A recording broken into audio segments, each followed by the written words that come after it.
우리 성만찬은 기독교가 생긴 이래로 2000년 동안 계속적으로 교회에서 행하던 예배였습니다. 그리고 세례는 그러니까 바운더리를 세팅하면서 1년에 한 번, 일생에 한 번이라고 하면은 성찬은 그 세팅 안에서 세례를 확인하고 그리고 양육하고 도전하는 그런 의미가 있어요. 그래서 이 성찬은 그리스도인으로서의 세례를 확인하고 그리스도인으로서의 정체성, 아이덴티티를 갖는 굉장히 중요한 예식입니다. 여러분 혹시 이단들 보시면 성찬식에 늘 문제가 있습니다. 성찬식을 하지 않는다든지 또는 성찬식을 우리가 하는 식으로 하지 않는다든지 초대교회에도 보면은 두 가지 이단적인 사상이 있었는데 하나는 그 유대주의라는 거, Judaizer. 그래서 예수님의 신성을 부인하는 그런 그 이단적인 가르침이 하나 있었고요. 또 하나는 아직 나스틱이라고 해서 영지주의가 발전 안 됐지만 1세기 초에 그 나스틱의 시드가 되는 그런 더스틱한 그런 무브먼트가 있었는데 프리-나스틱.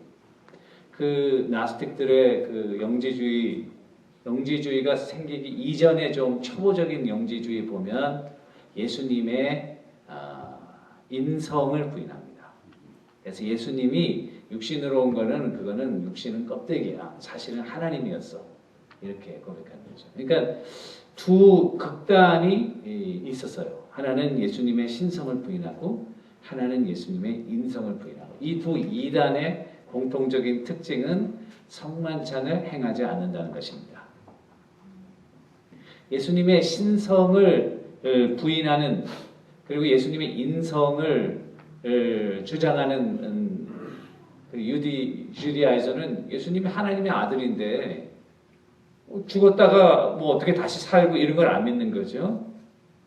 주님의 부활과 주님의 그 대속의 죽음을 인정하지 않는 거죠. 또 영지주의 같은 경우는 인간의 옷으로 입고 온 게 아니라 사실은 하나님이야. 껍데기이기 때문에 예수님의 그 십자가의 죽음은 사실은 아무런 의미가 없고 사실은 하나님이었다고 이렇게 얘기하는 거예요. 그런데 이 두 이단 다 보면은 성찬식을 안 해요. 이 초대교회가 기독교인의 정체성, 세례에서 그 건너야 될 다시 또 돌아보자는 그 포인트 넘어간 그 그리스도인으로서의 정체성이 어디에서 확인되냐면 세례는 일생에 한 번 받으니까 다시 리피트할 수 없잖아요. 그런데 성례전은 매주일 또는 매월 리피트하기 때문에 그 예식을 통해서 자기의 세례를 생각하고 자기의 그리스도의 자녀로서의 하나님과 관계를 확인하는 건데 그런 이단적인 그냥 기독론의 문제가 있는 거예요. 신학적으로 얘기하면 크리스탈러지, 예수님의 신성이라든지 예수님의 인성을 이 둘, 여러분 니케아 신조는 예수님은 참 하나님이시고 참 신이시다. 예수님의 양성을 인정하는 게 그 니케아 신조이잖아요. 니케아 신조도 보면은 가만히 있다가 뭐 그 교부들이 할 일이 없어 우리 모여가지고 좀 신학적인 토론을 하자. 그래가지고 니케아 신조를 한 게 아니고 그 당시에 예수님의 신성을 부인하는 또는 인성을 부인하는 많은 것들이 그 전석도 오랫동안 와 있었는데 그것들을 이렇게 한번 정리하면서 기독교의 바운더리를 세팅하는 그 종교회의입니다. 그 종교회에서 보면 예수님의 신성과 인성, 그런데 그 신성과 인성을 가장 잘 드러나도록 보여주는 것이 성만찬입니다. 그렇잖아요, 여러분? 그래서 이 성만찬은 기독교가 기독교 될 수 있도록 초대교회에 기독교의 그 모습들과 신학, 이 기독론에 관해서 그런 이단적인 사상에 대해 기독교의 정체성을 보호하는 데 굉장히 중요한 역할을 합니다. 세례와 더불어서요. 안디옥 교회도 그랬습니다. 또 하나는 이 모든 성례전이라는 것, sacrament라는 것은 하나님께서 자기를 주시는 것, God self-giving to us. 그걸 성례전이라고 합니다. 세례를 통해서 하나님께서 자기를 우리에게 주시는 거예요. 성례전을 통해서 이 성만찬을 통해서 하나님께서 자기를 우리에게 주시는 거예요. 그런데 세례보다도 성만찬은 예수님의 몸과 피를 상징적으로 떡과 잔으로 받는 것이기 때문에 그 하나님의 자신을 우리에게 주시는 그 의미가 아주 매우 강력하게 우리들에게 전달되는 가장 드라마틱하게 전달되는 그와 같은 수단이다. 이렇게 보실 수 있고요. 기독교의 그 예배는 크게 두 부분으로 사실은 나눌 수 있습니다. 그걸 예배의 두 기둥이다. Two pillars of worship 이렇게 얘기도 하는데요. 첫 번째는 말씀입니다. 그래서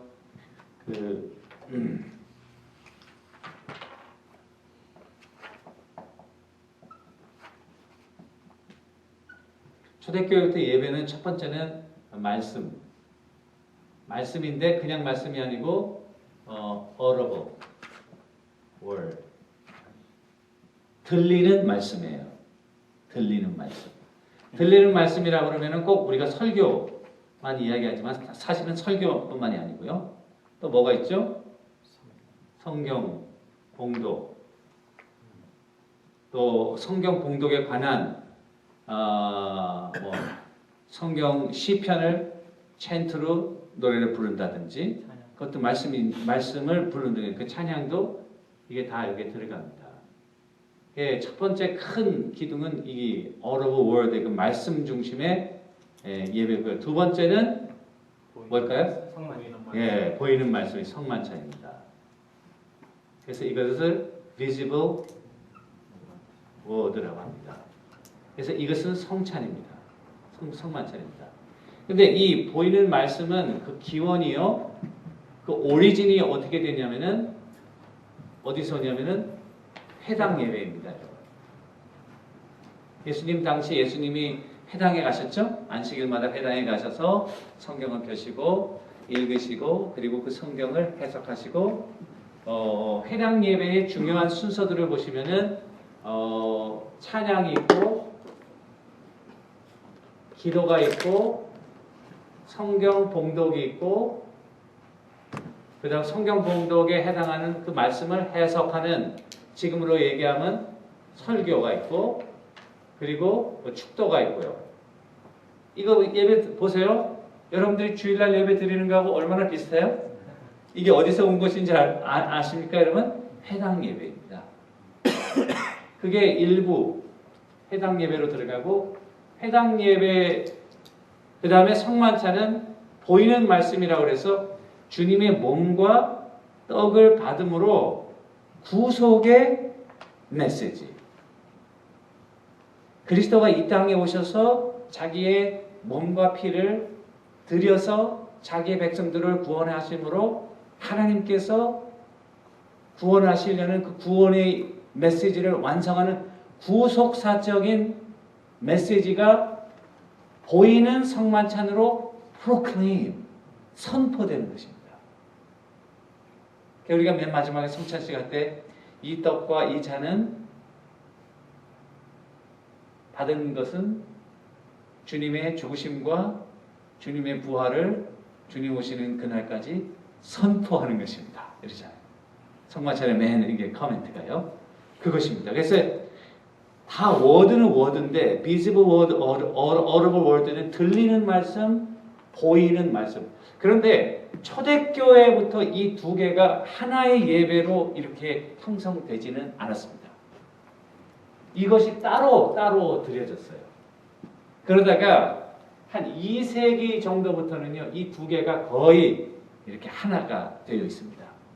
그래서 예를 들면 이거를 먼저 모이고 그 다음에 이거를 저녁 때 모여서 같이 식사를 하면서 주님의 그걸 해서 하다가 벌써 한 2세기 정도 지나가면 이 두 개가 거의 하나의 예식으로 이렇게 엮어지게 되는 것입니다. 그래서 말씀과 성찬이 하나의 예배 형태로 자리를 잡게 되고 벌써 3세기, 4세기 정도 가면 거의 이것이 하나의 예배 형태로 4세기 전까지도 한 거예요. 한 3세기 말 정도 가면은 벌써 이것이 하나의 예배로 이렇게 다 형성되게 됩니다.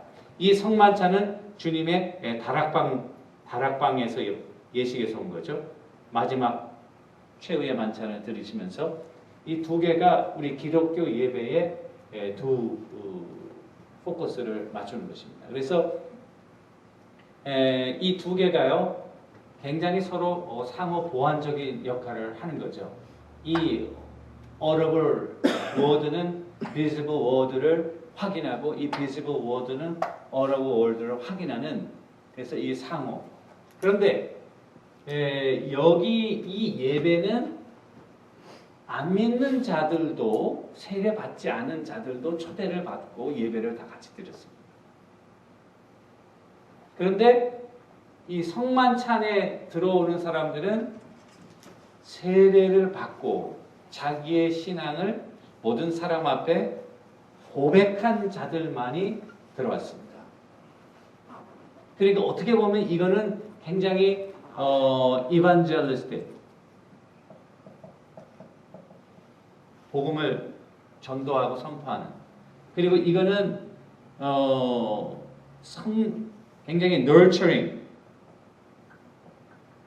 nurturing하고 믿는 자들의 그런 그 하나님의 잔치를 연상케 하는 그와 같은 축제 피스트 축제로서의 예배.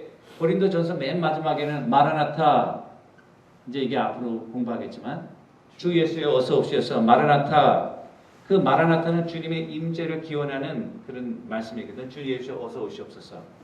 그런데 1부 예배가 끝나고 2부 예배가 시작되면서 성만찬들은 기도를 하면서 마라나타라는 용어를 썼어요. 근데 그 용어가 굉장히 중요한 용어이기 때문에 번역을 안 하고 마라나타.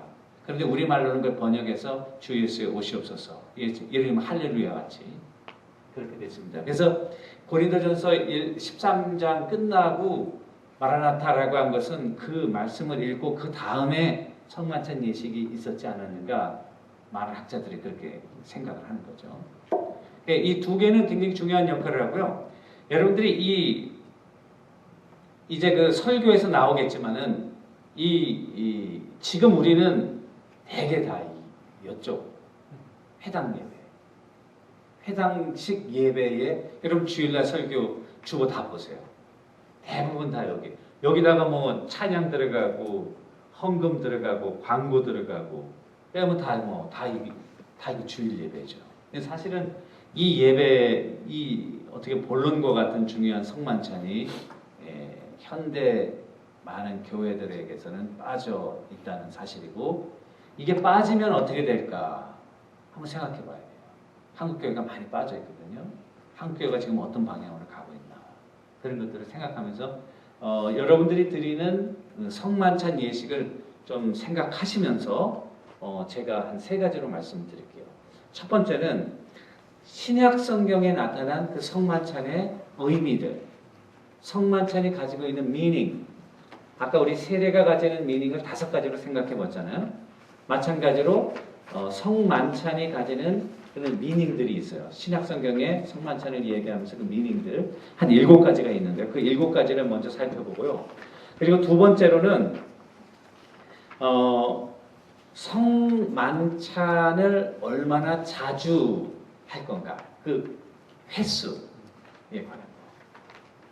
그 다음에 마지막으로는 누가 성만찬에 참여할 것인가. 그 3가지를 주제로 해서 오늘 말씀을 좀 드리겠어요. 첫 번째는요, 조금 졸리시니까요, 빨리 할게요. 성만찬에 나타난 첫 번째 의미는 성만찬에 그 7가지가 의미가 있는데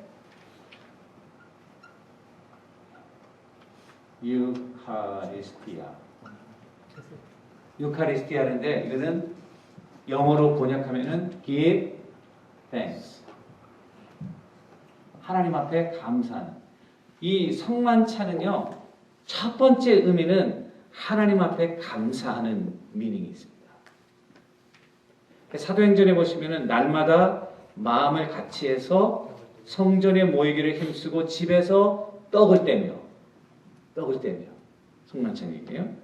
기쁨과 순전한 마음으로 음식을 먹고 하나님을 찬미하고.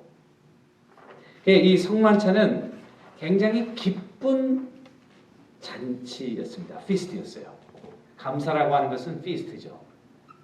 뭐에 대한 감사일까요? 먹는 것에 대한 감사죠, 물론. 그런데 성만찬 예식은 단순히 먹는 것에 대한 감사가 아니라 이 먹는 것이 떡과 빵이 뭐예요? 그리스도의 몸과 피기 때문에 구속에 대한 감사입니다. 우리가 먹는 게 얼마나 즐거워요. 여러분 오늘도 아까도 낚시 갔다 오니까 배가 고프더라고요. 짜장면 정말 맛있더라고요.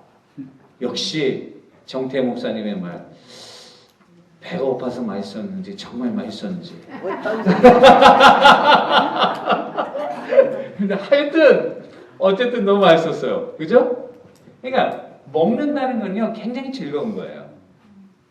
먹는 거를 막 울면서 사람이 슬프고 아프면 먹는 걸 안 먹죠. 이 먹는다는 거 같이 음식을 놓고 먹는다는 것은 that's a great feast. 잔치 분위기가 어때요, 여러분? 잔치 분위기가 기쁘죠, 즐겁죠, 살아있죠, 생기가 있죠. 이게 구속에 대한 감사. 그런데 구속에 대한 감사, 이스라엘 사람들은 먹는 거 있잖아요. Every Jewish people은요, every meal is a religious meal입니다. 우리는 먹을 때 하나님과 아무런 관계없이 물론 기도하고 먹지만은 유대인들은요 먹는 자체가 굉장히 종교적인 행위예요. 왜냐하면 먹는 음식도 레위기서에 다 들어있어요. 먹어야 될 거, 먹지 말아야 될 거. 그러니까 먹는 거를 셀렉션하는 과정부터 they're thinking of what the God tells us to eat or not to eat. 그 프로세스를 거쳐야 돼요. 이스라엘 사람들은 지금도요 먹는 음식이 달라요. 코셔 푸드라고 그래가지고 그 사람들이 먹는 음식이 따로 있어요. 그럼 생각해 보세요. 아무거나 잡히는 거 고기 다 잡았다고 먹는 거 아니에요. 비늘이 없는 거 스페니시 매케로 이스라엘 사람들 안 먹어요. 우리 오늘 많이 잡았잖아요. 이스라엘 사람들은 비늘이 없거든요. 안 먹는다고요. 그러니까 이 먹는 것 자체가요 굉장히 릴리저스한 생각이라고요. 부정한 거, 부정하지 않은 거. 이 먹는 게요 굉장히 홀리한, 거룩한 예식이 되면서요 먹을 것을 주신 하나님, 우리의 생명을 sustaining. God is a giver of 우리의 음식을 생계를 주시는. 그래서 창조의 하나님, 또 우리에게 이런 놀라운 그런 육신적인 그런 음식을 주신 하나님, 그걸 통해서 몸과 피를 생각하면서 구속의 하나님의 놀라운 은혜와 그 구속을 통해서 장차 우리가 받을 영원한 하나님에 대한 소망. 와, 어메이징한 거죠. 하나님이 그렇게 밥을 먹으라고. 그 밥은요, feeding is not eating. 막 먹어가지고 배에다 채우는 거 있죠? That's not how you eat. 음식을 하나님께 감사하면서 그렇게 즐겁게 먹는. 그래서 이 유카리스트, 예수님도 성만찬 하실 때 떡을 띄시고 축사하시고, 축사했다는 말이 유카리스티야. Give thanks to the Lord. 떡을 떼서 하나님 앞에 감사한 거예요. 첫 번째 알아야 될 것은 이 성만찬은 감사의 축제이다. 여러분들의 성만찬을 꼭 생각해 보세요. 지금 이런 의미들. 감사의 축제로서의 성만찬. 두 번째는요, 기념입니다.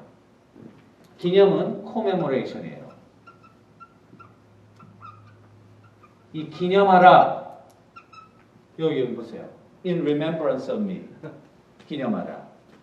성만찬은 뭘 기념하는 거냐? 주님의 죽으심, 주님의 대속, 주님의 다시 오심. 이걸 기념하는 거예요. 구속, 주님의 십자가 사건을 기념하는 거예요. 이 기념한다는 거 아나네시스라고 제가 얘기했죠, 여러분? 헬라어로 그냥 영어로 써서 아나네시스인데요. 이 기념하라는 이 아나네시스라는 말이 정말 중요한 말이에요. You have to remember. 목사님들은 아나네시스라는 말을 꼭 알고 있어야 돼요. 왜냐하면은 예수님께서 이 예식을 행함으로 나를 기념하라 그랬어요. 예수님을 기념한다는 거, 아나네시스 하는 게 뭔가? 이걸요, 장로교 예배서에서는 어떻게 번역했냐면 remembering me. 그래도 굉장히 동사로 현재 진행형으로 분사형으로 remembering me. 아나네시스의 의미를 살려보려고 굉장히 노력한 거예요. 루터교에서는 또 에피스코팔리안 감독교 에피스코팔리안이고 루터교에서는 for the remembrance of me 이랑 비슷하게 번역했어요. 감리교에서 보세요. 레디컬하게 번역해요. 감리교에서는 experience anew the presence. 존재를 새롭게 경험한다. 그런데요, 이 셋 중에 제일 헬라어에 가깝게 번역한 거를 고르라고 그러면 뭘 고를까요? Experience anew. 예, I'll choose the last one. 감리교. 아니, 감리교가 이렇게 번역했더라고. 좀 기분 나쁘더라고. 장로교가 번역했으면 좀. 그러니까 이 아나네시스라는 말은 단순히 과거를 돌이켜서 2000년 전에 그냥 just 과거 이미 끝난 액션을 회고하라. 그 의미가 절대로 아니에요. 그거를 생각하면서 이 예식 2000년 전에 주님께서 똑같이 제자들과 했던 이 예식을 재현하면서 2000년 전에 그 과거의 사건을 현재로 살아 경험하라 그 말이에요. 그래서 이게 종말론적인 형상이 되는 거예요. 과거의 사건을 성령의 능력에 의해서 현재적으로 경험하면서 미래의 하나님의 그런 놀라운 그런 약속을 바라보는, 그래서 현재와 과거와 미래가 하나로 성만찬에서 엮어지면서 우리를 시간과 공간을 초월해서 모든 성도들을 하나로 다 연결합니다. 둥그름 잡는 이야기 같지만 그 의미가 그런 의미입니다. 이거는 예수님께서 창안한 것이 아니고 구약의 유월절 식사를 예수님이 마지막으로 하셨거든요. 최후의 그 마지막 최후의 Last Supper was a Passover meal.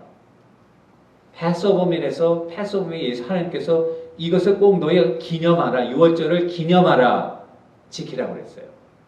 그 유월절을 지키는 의미는 뭐냐면은 오래전에 출애굽한 그런 이야기를 그냥 옛날의 전설의 고향처럼 되새기지 말고 너희가 정말 쓴 나무를 먹고 양고기를 허겁지겁 먹으면서 출애굽할 때 이스라엘 백성들이 어떻게 하나님의 인도하심 따라 나왔는지를 you have to experience anew. 새롭게 네가 경험하라는 거예요. 그래서 그 사건이 조상들의 과거 일이 아니라 바로 내 사건이 되게 하라. 아멘. 그래서 출애굽의 하나님이 바로 your God, 너를 인도하신 하나님이라 그 말이에요. 아멘. 신앙이 계속적으로 이스라엘 백성들이 오랜 시간이 지나도 나라 없이 오랫동안 흩어져 있어도 그런 하나님의 자녀로서의 그런 정체성이 어디서 왔나? 이런 Passover meal 여기서 오는 거죠. 여러분들과 내가 하나님의 자녀로서의 정체성이 어디서 오는 건가? 이 바로 6월절에 그 미를 하시면서 주님께서 새 언약으로 우리에게 주신 이 성만찬의 사건을 오늘날 여러분들이 새롭게 재현하면서 십자가 사건이 나의 사건이 되는 거예요. 더 이상 2000년 전에 그 사건이 아니라 나를 위해서 주님이 이 자리에서 떡을 떼어주시는 거예요. 제자들에게 떡을 떼어주시지 내가 너에게 이 떡을 주는데 이 떡은 너를 위한 내 몸이다. 또 잔을 주시는데 이 잔은 내 피로 세운 새 언약이다. 이것을 행하면서 나를 기념하라. 그러니까 주님의 그 잔치에 여러분들이 참여하는 거예요. 여기에 참여하는 모든 것. 그런 의미에서 이게 굉장히 파워풀한 의미예요. 성만찬이. 세 번째는 교제예요. 교제는 fellowship, 네, 코이노니아. 이 fellowship은요, 한국 사람들과 이스라엘 사람들이 비슷한 점이 많더라고요. 이름도 의미가 있고, 물론 미국 사람 의미가 있지만 그렇게 미국 사람들 이름의 의미를 많이 안 따지는데 우리는 한국, 우리 김성호 목사님은 거룩한 수컷이다. 저도 거룩한 성, 저도 거룩한 탁자는 모택, 물, 연못 또는 은혜택, 네, 그런 말입니다.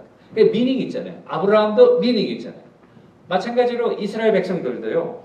이 같이 밥 먹는 건요. 같이 밥 먹는 거요. 이스라엘 사람들은 아무나 같이 밥 안 먹어요. 이방인들하고 같이 밥 안 먹어요. 먹는 음식도 다르고요. 하는 예식도 다 달라요. Every meal is religious meal이라고 그랬죠. 종교가 다른 사람하고 어떻게 religious meal을 먹어요, 여러분? 이스라엘 사람들은요. 아무나 밥 안 먹어요. 같이 밥 먹는 사람들은 한 믿음을 가진 한 신앙 공동체 한 식구 우리말처럼 같이 밥을 먹는 그런 의미예요. 굉장히 친해요. 예수님이 왜 제자들하고 다니면서 굉장히 먹으러 다니셨어? 먹거리를 찾아 다니셨어. 왜 그랬을까요? 배고파서. 그렇지만은 삭개오 집 가서 내가 오늘 네 집에 가서 먹는다. 그 말은 죄인들, 세리들하고는 같이 안 먹거든요. 바리새인들이요. 그 삭개오는 죄인이 세리거든요. 예수님은 나랑 너 같이 먹는다. 너 아브라함의 자손이다. 너 하나님의 잔치에 지금 참여한다.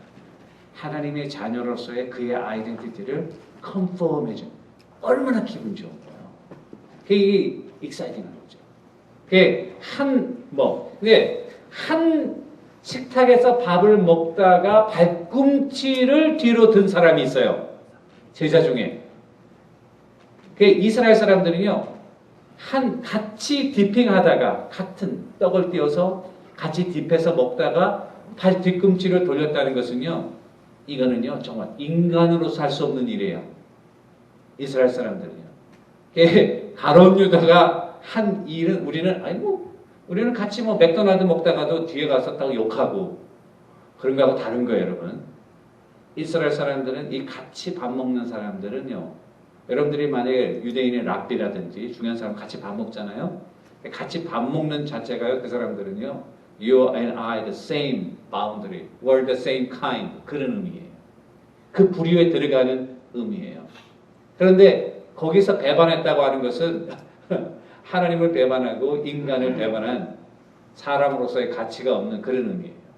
그러니까 가룟 유다가 그런 죄를 범한 거죠. 그런 의미에서 같이 밥 먹는다고 하는 것은 한 형제 자매가 되었다는 것이고요. 성찬은 그리스도를 통해 성도가 하나가 되었다. 유니티. 그러면서 동시에 우상의 식탁에는 참여하지 않는다. 그런 걸 말하는 거예요. 이 식탁에 참여하는 자는 다른 식탁에 참여하지 않는다는 것을 전제하는 거예요. 그래서 저는 한국 교회가 이 두 번째 예배가 굉장히 없습니다. 여러분 한국 장로교회가 몇 개입니까? 100개, 120. 주님만 하십니다. 주님. 주님만 아신다가 다 같아요. 제가 통계를 찾아봤어요. 관광 무슨 정보 청이 있더라고요, 한국에. 거기에서 그 종교 통계를 냈는데 한국 장로교회를 200여 개라고 되어 있어요. 200여 개인데 지금도 이렇게 모였다가 또 갈라지기 때문에 정확한 숫자는 알 수 없다 이렇게 되어 있어요. 거짓말 같지만 사실입니다. 장로교가 분열을 굉장히 하는 거예요. 우리 미국 장로교는 남장로교, 북장로교가 시빌 워, 이 남북 전쟁 때문에 갈라졌다가 나중에 1983년에 남당 이 전쟁 다 끝났는데 왜 우리가 갈라지냐? 다시 합하자. 그래서 미국 장로교가 PC USA가 UPC하고 그 해서 PC USA가 된 거 아닙니까? 우리 장로 교단이 메이저가 PC USA 또 뭐 PCA 또는 OPC 뭐 몇 개 안 되죠, 여러분. 분석을 손으로 꼽는다고요. 한국은 왜 그렇게 많아요? 한국이요. 분열하는 거예요. 제가 총신 나왔거든요. 합동.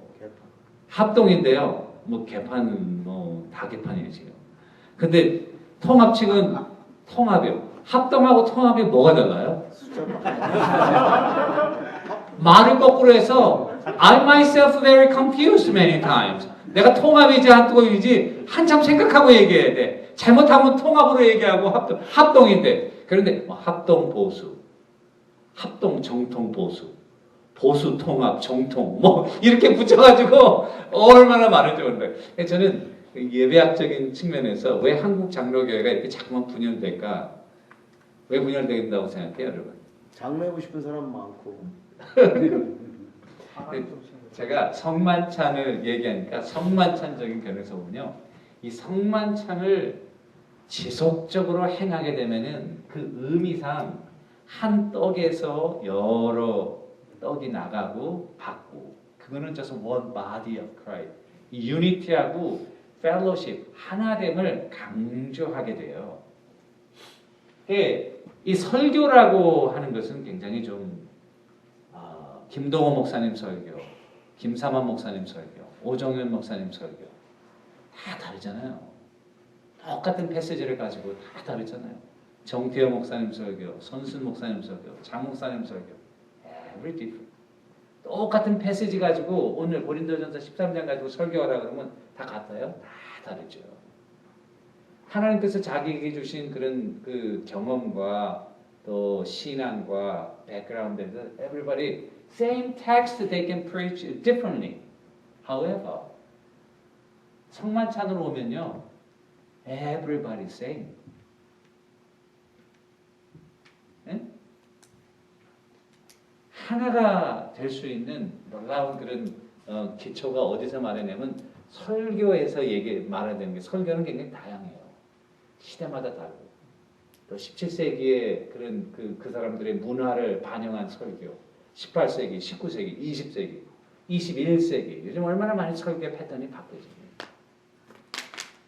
그런 의미에서 저는 그 한국 교회 분열의 one of the 그 이유는 예배학적으로 보면은 이 성만찬이 한국 교회에서 많이 약화되고, 그리고 성만찬이 굉장히 뒤로 밀려나 있는, 어떻게 보면 예배의 굉장히 중요한 포지션인데 last 2000 years. 우리 지금 한국 교회는 기독교 역사가 너무나 어린 거예요. 125년밖에 안 되잖아요. 지난 2000년 동안 이 기독교 역사는 이런 성만찬의 예배를 드려왔는데, 한국 교회에서는 이 성만찬이 굉장히 약화되고 있다고 하는 것은 우리가 한번 좀 생각해 봐야 될 것 같아요. 목사님 하나 질문인데. 네. 그 성만찬에서 그 칼빈하고 루터하고 찌빙길하고 세 사람이 이제 네. 그 설을 얘기하잖아요. 네. 근데 어디서 보니까 한국이 찌빙길리 스위스 네. 신영설. 찌빙길리의 영향을 많이 받아서 1년에 네. 4번 하는 거로. 네. 근데 어느 시점에 누가 그렇게 그 신학을 가져와서 그런 거예요? 그건 모르겠어요. 목사님 꼭 앞서 나가신다고. 네, 여기 다 이제 나오거든. 기다리죠. 조금만 참으시면 우리 목사님 아직 집 빠르셔요. 안 봤는데 안 보고 한 거예요. 예. 근데 그거 이제 조금 있으면 나올 것 같아요. 예. 그래서 그 펠로십이라고 하는 것이 하나 되는 거. 예. 그 다음에 세 번을 보면 네 번째는 뭐죠? 희생. 희생은 sacrifice.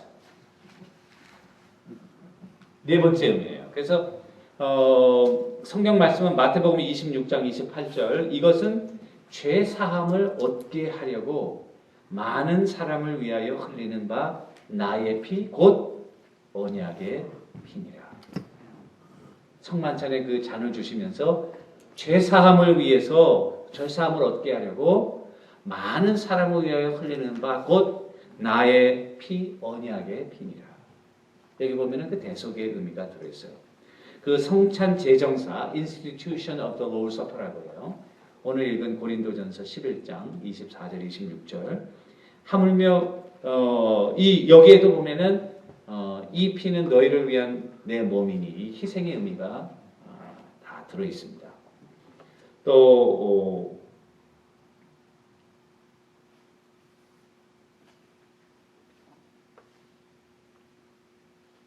그래서 그 성만찬 제정사나 또는 마태복음 26장 거기 보면은 성만찬의 그 그리스도의 몸과 피가 우리의 대속을 위한 그런 sacrifice, 유월절 어린 양의 그런 의미. 예수님께서 유월절 식사를 하시면서 여러분 마지막 만찬 드실 때 양고기가 거기 있었을까요? 없었을까요? 유월절 식사는 양고기가 있어야 되잖아요. 그런데 예수님이 잘 읽어보세요. 양고기 멘션이 없어요. 네. 그럼 양고기를 안 먹고 이 유월절 식사를 한 거라고요. 주님은 has a different purpose. 똑같은 유월절 식사를 하지만은 왜냐하면은 유월절 양이 누굽니까? 자기니까. 바로 자신이에요. 그래서 이 떡과 피의 새로운 미닝을 보여주시면서 구약의 유월절의 의미가 신약에 와서 그리스도의 희생에 의해서 fulfill, 완성되었기 때문에 그 완성된 것, 성취된 것을 더 이상 하지 않고 이제는 주님께서 명령하신 성찬을 지키게 되는 거죠. 그 다음에 다섯 번째는 그리스도의 임재로서의 성찬, 그러니까 Christ presence. 자, 여기에서 이제 우리 아까 정 목사님이 얘기했던 그런 것들을 주님이 임재한다는 거예요. 이 성만찬에 내가 너희와 항상 함께 하겠다. 임재. 그런데 천주교에서는 이 성찬을 할 때 어떻게 임재합니까? 하나님이. 실제로 살과 실제로. 피가. 그러니까 이 카톨릭 사제들이나 카톨릭 신자들은 우리가 이제 내일 성찬식을 할 텐데 그 떡과 포도즙이 또는 포도주가 정말로 예수님이 우리를 위해서 십자가에 달려드는 그 flesh and blood라고 믿는 거예요. 화채설이죠. 화채설이요. 수박도 이렇게 해먹으면 화채라는데 같은. 예, 그 화채와 그 화채가 어떻게 들리는지 잘 모르겠지만 그러니까 몸으로 화했다. 화채. 몸으로 예수님이 직접 사제가 기도하는 순간 예수님의 몸과 떡이 되는 거예요. 그것 때문에 이 천주교에서는 빵을 하나도 이렇게 버리지 않습니다. 나머지를. 왜냐하면 예수님 몸이기 때문에. 잔은 어떨까요? 예수님의 피는요? 안 주잖아요. 안 줍니다. 안 줍니다. 성찬할 때 잔을 안 줘요. 왜 안 줄까요? 흘려가지고 어떻게 이게 액체가요. very hard to handle. 이걸 잘못 쏟으면 이게 뭐냐면은 예수님의 피예요. 어떻게 cannot 다식을 할 수 없어요. 그래서 어린아이들도 안 주고 또 일반 성도들도 먹다 보면은 그거 흘리니까 안 주는 거예요. 그리고 몸도 줄 때 직접 먹지 않고 이 입에다가 벌려가지고 애들도 아닌데 입에다가 넣어주잖아요.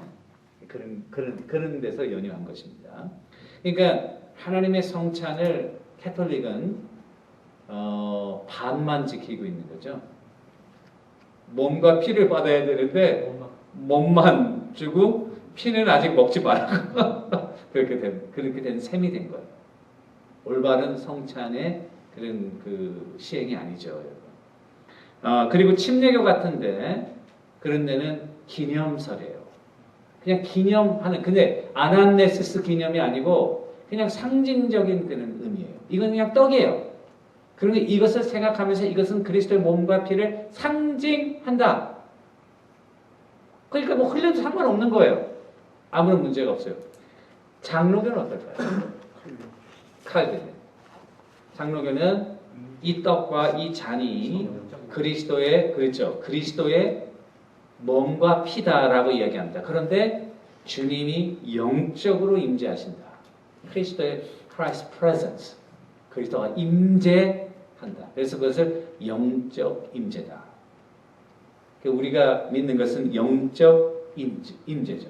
그리스도께서 영으로 임재하셔서 우리가 성찬 기도를 하면서 영적으로 임재하시면서 이게 떡, 빵하고 포도즙이지만은 그러나 그리스도의 몸과 피가 되도록 한다. 그거예요. 영적 임재, 그리스도의 임재. 그다음 여섯 번째는 성령의 역사. 목사님 예. 포지션은 뭐예요? 그건 장로교죠 당연히. I love Calvin. 근데 그 만약에 영적으로만 강조한다면 성경도 전부 다 영적으로 스피리추얼리만 해도 되고 그래서 그 가장 어떻게 보면 좋은 거는 루터와 칼빈 거기를 계속 오가는 신비로움이 있잖아요. 분명히 예수님이 직접 또 우리 여기에 내려올 수도 있으시고 영적으로 성령을 통할 수도 있고 그걸 우리가 부인할 수도 없잖아요. 목사님 아주 또 그러니까 루터하고 교 하나 또 만들려고 그러네.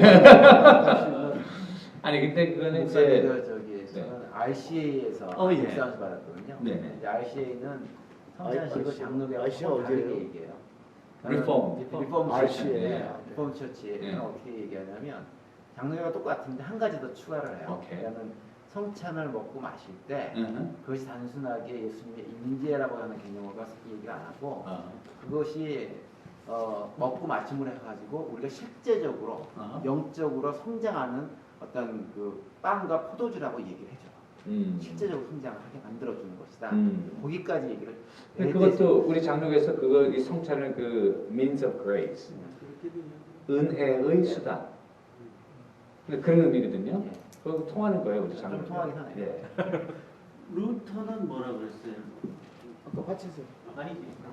완전히 공제로 공제설. 공제설. 안에 이 정태원 목사님이 어떻게 보면 유식한데 굉장히 무식해요. 근데 화채는 그건 화채하고 채하고 다른 거야. 아는데 유머가 많으셔서 유머 감각으로 하신 거예요. 유머하고 신학하고 좀 색깔이시네. 그래서 그 중요한 거는 이게 천주교처럼 제가 그냥 큰 양쪽의 그런 입장을 얘기하고 중간에 우리 그 장로교는 중간 입장이잖아요. 그러니까 천주교는 너무 좌측으로 갔고 심리교는 너무 우측으로 갔고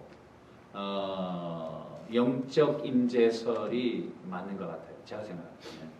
왜냐하면 화채로 된 것도 아니고 기념하라는 것은 이게 그 present reality로 재현하라는 의미인데 단순히 그냥 상징적인 의미는 뛰어넘은 것 같아요. 그런데 이제 그 칼빈은 그것을 하나님 그 신비롭게 영적으로 그 자리에 주님이 임재하셔서 비록 우리가 목사가 띄워주지만 the host of the 그 banquet의 주인은 누가 되는 거예요? 예수님이 되시는 거죠. 예수님이 되셔서 자기의 백성들에게 떡과 잔을 나누어 주시는 그런 의미로 해석을 하면 좋을 것 같아요. 그리고 여섯 번째는 성령의 역사예요. Action of the Holy Spirit.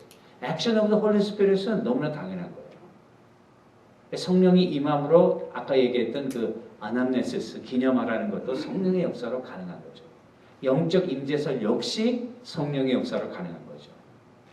성령의 능력으로 그게 가능한 거죠. 그러니까 성령께서 이 떡을 먹는 자들이 영적으로 하나가 되게 하고 우리의 유니티를 느끼게 하고 진리 가운데서 그 믿음이 굳건하도록 nurturing하는 그 역사는 다 성령의 역사예요. means of grace, 하나님의 은혜의 수단으로 그리스도의 거룩한 속성을 닮아가는 그리스도의 몸과 피를 먹음으로 그리스도의 DNA가 우리 마음속에 들어가서 우리도 주님과 같이 되는 것. 그게 다 성령의 역사죠. 성찬을 많이 하게 되면 자주 예배에서 정규적으로 할수록 성도 간의 그런 그 유니티, 교회에 문제가 있고 사람들이 갈리고 할 때에 성찬식을 통해서 이렇게 하나가 되게 하는 그런 역할은 성령의 역사 가운데 가능해지는 거죠. 목사님 죄송합니다만 네. 오순절 마가다락방이 성령이 임하신 겁니까? 아니면 성령이 영적으로 임하신 겁니까? 성령이 임하신 거죠, 그거는. 그러면 Literally 성령이 그- 역사하는 거면 이 성만찬에도 역사하시는 거면 꼭 영적으로 임재한다고만 했어. 성령이 그것도 아니, 임하시는 그리스도의 임재가 영적으로 임재한다는 거죠. 그리스도께서 영적으로 성령이 임재한다는 임하시는 거지. 거나 그리스도가 임하시는 거나 그 대신하시는 건데, 그러니까 지금 분리하시는데, 그러니까 꼭 분리만 하기가 이게 좀 영적으로만 자꾸 그러면 아니, 네. 그 그리스도가 임재, 그리스도의 그러니까 이게 성령의 임재가 아니고 성령을 통해서 지금 그리스도가 임하시는 거 아니에요? 임하시는 거죠. 근데 그 그렇죠. 영적인 임하심이 아니고 성령의 직접적인 임하심이라고는 말씀 안 하시는 거니까 네. 그게 우리가 헷갈리고 네. 성령이 임하시면 너희가 권능을 얻고 거기 불같은 성령이 임해가지고 방언한 거나 네.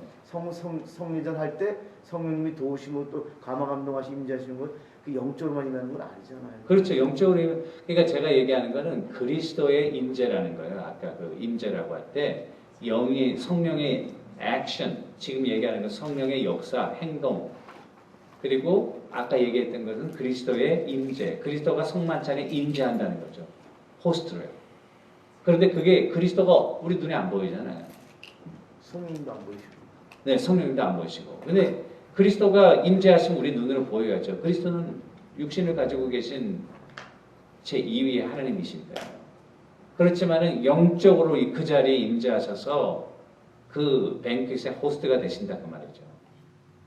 그런데 사실은 그 역사도 성령의 역사로 가능한 거죠. 그러니까 성령의 역사를 영적으로 역사한다. 그럴 필요 없죠. 성령은 이미 영이신데요. 이 성령이 역사하시는 거죠. 그 다음에 마지막 하나는요. 하나님 나라를 미리 맛보는 것입니다. The foretaste of final consummation. 그래서 어린 양의 혼인잔치와 같은 뱅퀴트과 피스트에 주님 오시는 그날까지 우리가 먹고 마시는 것이다. 예수님께서도 마태복음 26장 29절에 보니까 내가 너희에게 이르노니 내가 포도나무에서 난 것을 이제부터 내 아버지의 나라에서 새 것으로 너희와 함께 마시는 날까지 마시지 않겠다. 하나님 나라에서 그 새로운 그런 뱅퀴트를 연상하게 하는 그런 것으로서의 그런 성만찬. 이제 이 7가지가 우리가 살펴봤는데요. 여러분들이 한번 생각해 봐야 될 것은 우리가 지키는 성만찬은 여러분들이 지금 교회에서 지키는 성만찬의 그런 7가지 의미가 얼마나 반영되고 있는가. 그러니까 성만찬에서 여러분들이 성만찬이 있는 날 설교를 할 때에 이런 성만찬의 중요한 의미들을 이렇게 하나씩 점검해 나가고 같이 셀리브레이션 하는 것은 굉장히 이 설교하고 성만찬하고 예배가 이렇게 하나로 쫙 흐르는 굉장히 중요한 의미를 가져요. 네. 그 7가지 그 의미들을 지금 다 살펴보고 나서 이제 그 의문점 중 하나가요. 네. 이제 그 수동적으로 네. 주님의 살과 피를 이렇게 받는 것, 네. 그리고 이제 같은 네. 이제 그룹 바운더리에 대해서 그 주의 나누는 것까지. 근데 이제 그 아까 그 기념한다라고 하는 그 부분에 있어서 네. 그 재현한다라고 하는 의미가 네. 일반적으로 볼 때는 이제 그 식탁을 그대로 재현해서 주님이 함께 하시는 그 임재의 그 의미를 받는다라고 볼 수 그렇죠. 있지만 네.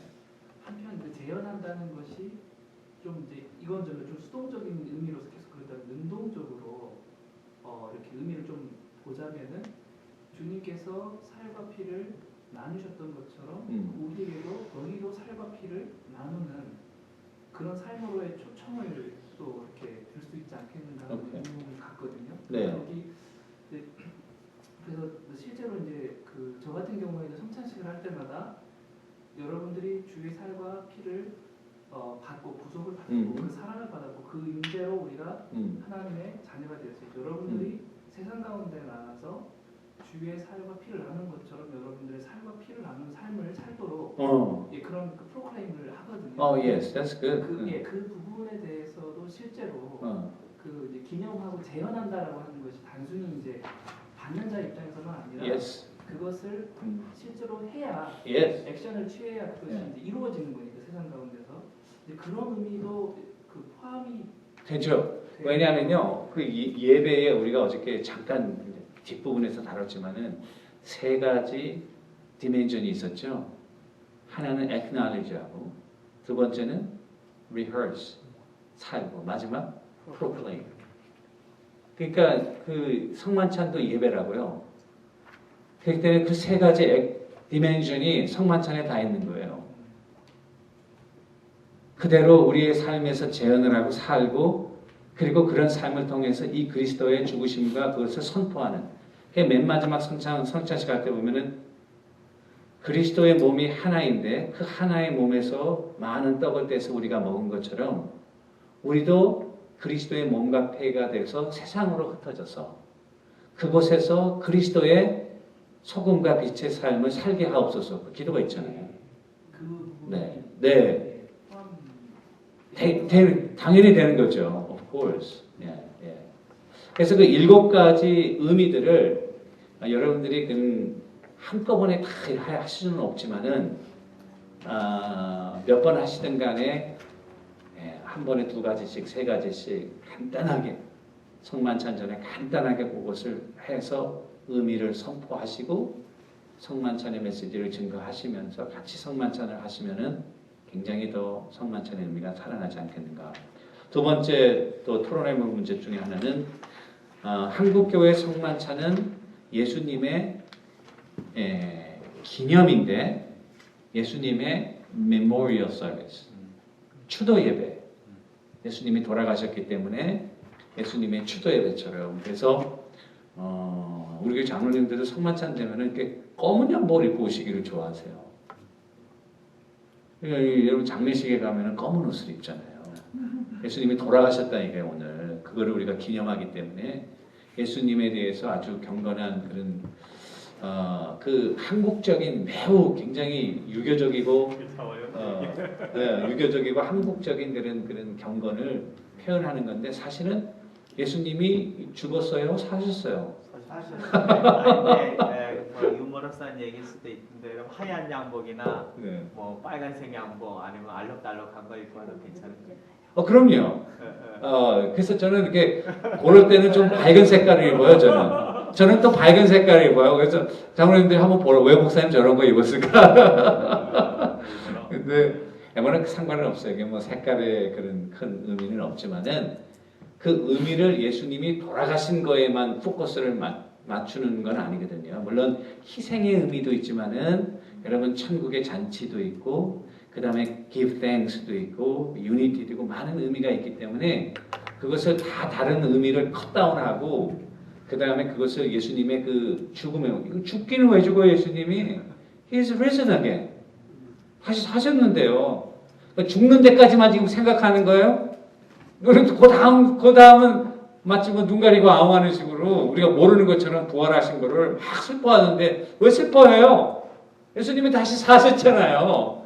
예수님의 코멘트에 보면 저도 그 되도록이면 그 메모리얼 서비스 같이 되지 않도록 추도 예배처럼 안 하려고 그런 의미를 알고 있으니까 그렇게 하는데 예수님 코멘트 가운데 부활에 대한 게 없잖아요. 나의 죽음을 기념하는 거다 이렇게 말씀하시거든요. 그래서 그게 좀 예수님이 만약에 나의 죽음과 앞으로의 부활을 기념하는 거다 이렇게 쓰면 다시 오실 때까지 기념하는 거죠. 다시 오실 때까지. 그러니까 부활의 의미가 사실은요 들어가 있는 거예요. 주님 오시는 그날까지 선포하는 거다. 재정의 말씀 요한복음 나는 하늘에서 내려온 산떡이 산떡이. 그게 더 어울리고 그렇지. 그 요한복음 6장도 52절 그 이하를 재정사로 보는 그런 신학적인 부류가 있고 또 그것을 성만찬 아니라고 이렇게 생각하는 또 그런 학자들이 또 있어요. 그렇지만은 우리가 전통적으로 이 고린도전서 11장을 이제 그 재정사로 사용하는데 제가 볼 때는 성만찬의 의미가 굉장히 풍부하고 그리고 기독교의 굉장히 중요한 핵심 세례가 아주 굉장히 에센스한 그런 교리들을 represent 하듯이 이 성찬도 보면은 그리스도의 죽음이라든지 감사라든지 부활이라든지 천국에서의 잔치라든지 굉장히 중요한 그런 것들을 포함하거든요. 그러니까 그것들을 이렇게 하나로 너무 축소하지 말고 목사님들이 그런 풀 의미를 살리는 것이 더 좋지 않겠나. 그러니까 성찬에도 그런 것을 해야 되겠다. 또 하나는 이제 이 성찬식이 중요한 것은 이 말씀과의 균형이에요.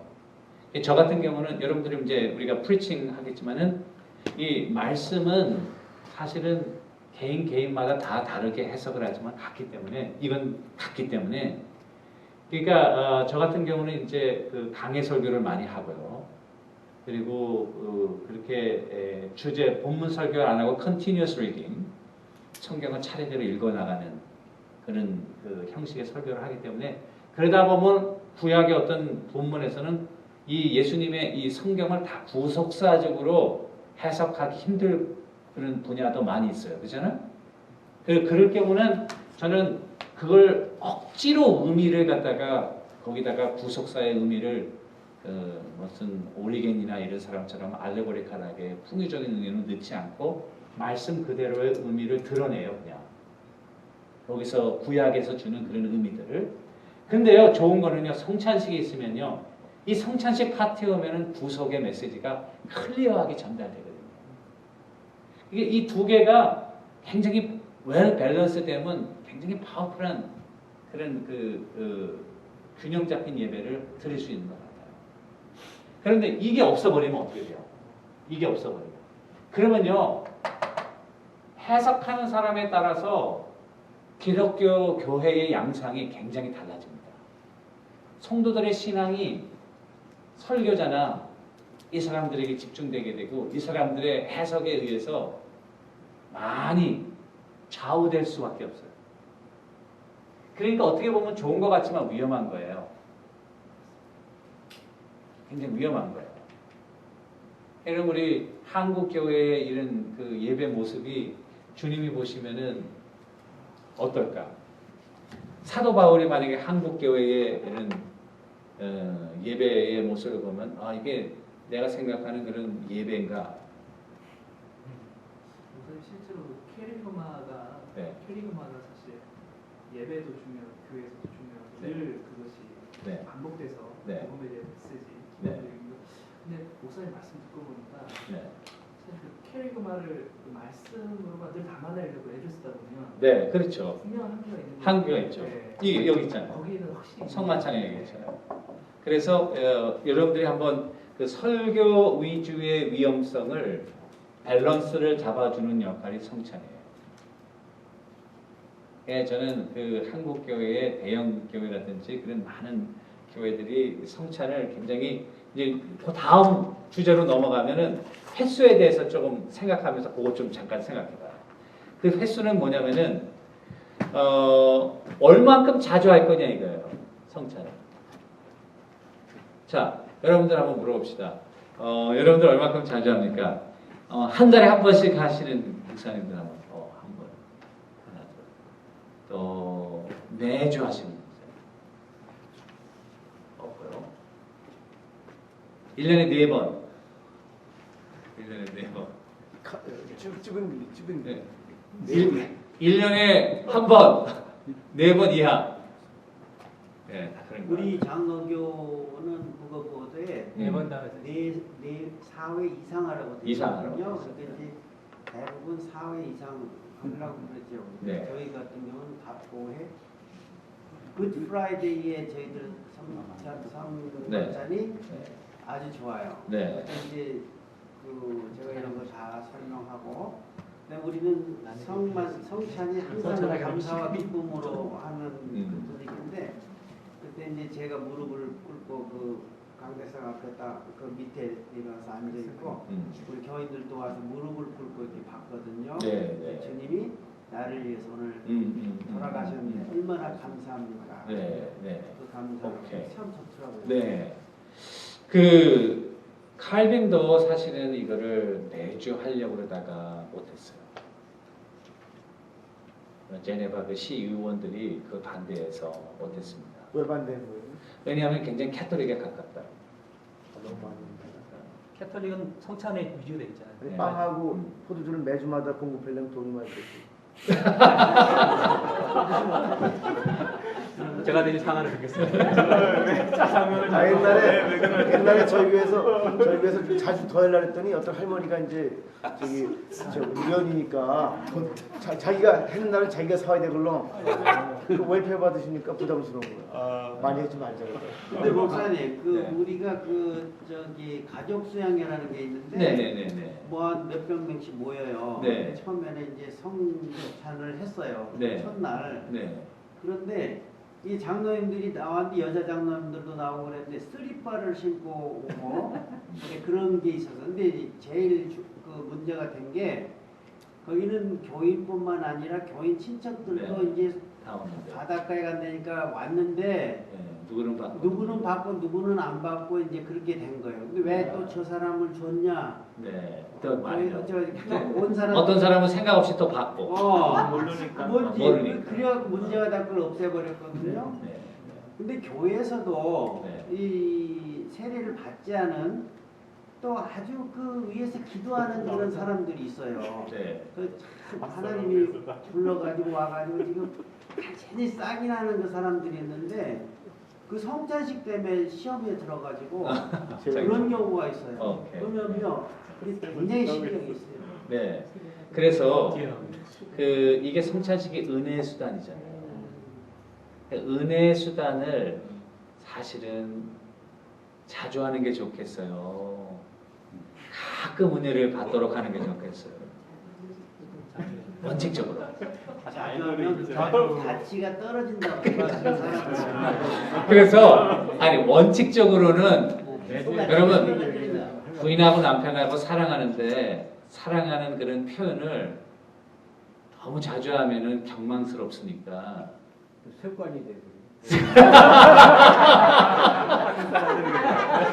사랑의 그런 표현들을 자주 하는 게 좋아요. 아니면은 잊어버릴 때마다 한 번씩 하는 게 좋아요.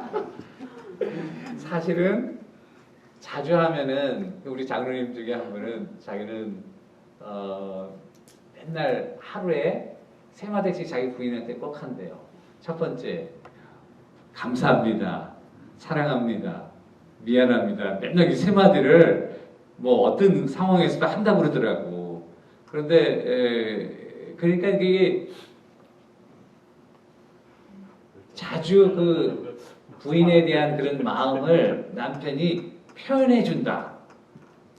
그런 면에서 참 좋은 것 같아요. 그러니까 이게 사실은 하나님께서 우리에게 은혜의 수단으로 줬는데요. 이게 잘 안 된다고. 여러분 잘 생각해야 돼요. 잘 안 되는 이유는 뭘까? 은혜 받는 거 방해하는 건 누구예요? 왜 바빠서? 그러니까 이게 은혜 수단인데 뭐 은혜 수단이라고 다 아는데도 은혜 수단이 안 되고 오히려 굉장히 안 되는. 그래서 이유들을 조금 우리 몇 가지 생각해요. 첫 번째, 아까 우리 장 목사님 얘기한 거 너무 자주 하게 되면 그 중요성과 의미라든지 무게가 약화된다. 여러분 어떻게 생각해요? 예, 동의하진 않는데. 네, 아니 사랑한다는 말을 자꾸만 하면은 사랑 안 하게 되는 건가요? 우리 윤 목사님, 사모님한테 I love you 얘기를 1년에 한 번만 해야 사랑하게 되는 겁니까? 아니면 아침에 일어나면은 I love you 해야 되면은 그게 됩니까? 잘 기억에는 잘 안 납니다. 처음에 물론 후환이 들어. 예, 가끔 네, 이제 칭찬을 해주고 네, 여자들은 칭찬을 하는 참 좋아하잖아요. 맞아요. 예, 네. 그 칭찬을 해주고 듣기 싫은 소리는 될 수 있으면 삼가고. 삼가고. 네, 맞습니다. 그러니까 제가 볼 때는요, 이게 자주 한다고 무게나 이런 게 떨어지는 건 절대 아닙니다. 네, 그러니까 이거를 너무 자주 하니까 굉장히 귀한 건데 너무 자주 하다 보니까 사람들이 습관화되고 그게 그 무게가 더 약화될까 싶은데 여러분 설교도 매주 듣잖아요. 그럼 설교는 왜 매주 들어요? 그 무게가 조금 설교 좀 하지 않으시고 1년에 한 4번 정도만 하면 할렐루야. 목사님들이 굉장히 설교는 매주 하면서 본문이 더 나아요. 본문이 더 다르잖아. 아, 그래 가면 쫓겨나요. 그러니까 말하면 좋지. 그러니까 여러분들이 그게 그 자주 귀한 것이기 때문에 드물게 해야 된다. 그건 아닌 것 같고요. 두 번째는 어떤 사람 보면은 이게 굉장히 그 페니텐셜 자기의 그 죄를 너무 강조해서 현대인들이 오면은 그 자기의 죄에 대해서 너무 많이 생각하게 하고 우울하게 만들기 때문에 안 된다라고 얘기하지만 성찬의 의미는 7가지 희생도 있지만 감사도 있고 여러 가지가 있거든요. 그러니까 그런 성찬의 의미를 우리가 웰 커뮤니케이션 한다면 그렇게 한쪽 면으로 그 사람들의 죄와 그런 것만 그 집중하는 것에서부터 우리가 밸런스를 잡을 수 있다고 봐요. 그러니까 그것도 우리가 극복할 수 있고요. 어떤 분들은 성찬을 하다 보면은 설교가 굉장히 그 위축이 되고 또 그 설교 미니스트리가 프리칭 미니스트리가 굉장히 약화된다. 그렇게 생각해요. 그런데 좀 약화돼도 괜찮습니다. 왜냐하면 visible word 보이는 하나님의 캐리그마가 여기서 선포되기 때문이에요. 여러분들이 하는 것보다가 훨씬 나을 거예요. 메시지가. 이 메시지가. 옛날에 그 이제 레포트 쓰면서 하는데 네. 성도들이 원하는 건 뭔가 좀 보고 싶은 게 많더라고요. 네. 보여주는 거예요. 그래서 성만찬을 자주 하기를 동원하고요. 네. 한국에는 인천에 어느 감리교회인데 매주 안 돼요. 매주 안 하는데 돼요. 연구 통계가 나왔는데 성찬을 매주 하기 전보다 15%가 더 늘었대 성도들이. 그리고, 예. 그러니까 더 긍정적인 효과가 많이 있는 거죠. 많이 있어요. 그래서 예. 저희 신학교 다닐 때 그 목요일마다 우리가 성찬식을 하거든요. 네. 그날은 꽉 차요. 꽉 차요. 예. 다른 때는 그러니까 이게요. 그날은 꽉 차요. 질릴 것 같지만요, 여러분 성령이 역사하시고 그리스도가 임재하고 이 놀라운 의미가 여기도 있는데요. Don't worry about it. 하나님께 다 맡기고 하나님이 우리에게 주신 거니까 하라는 거예요. 네.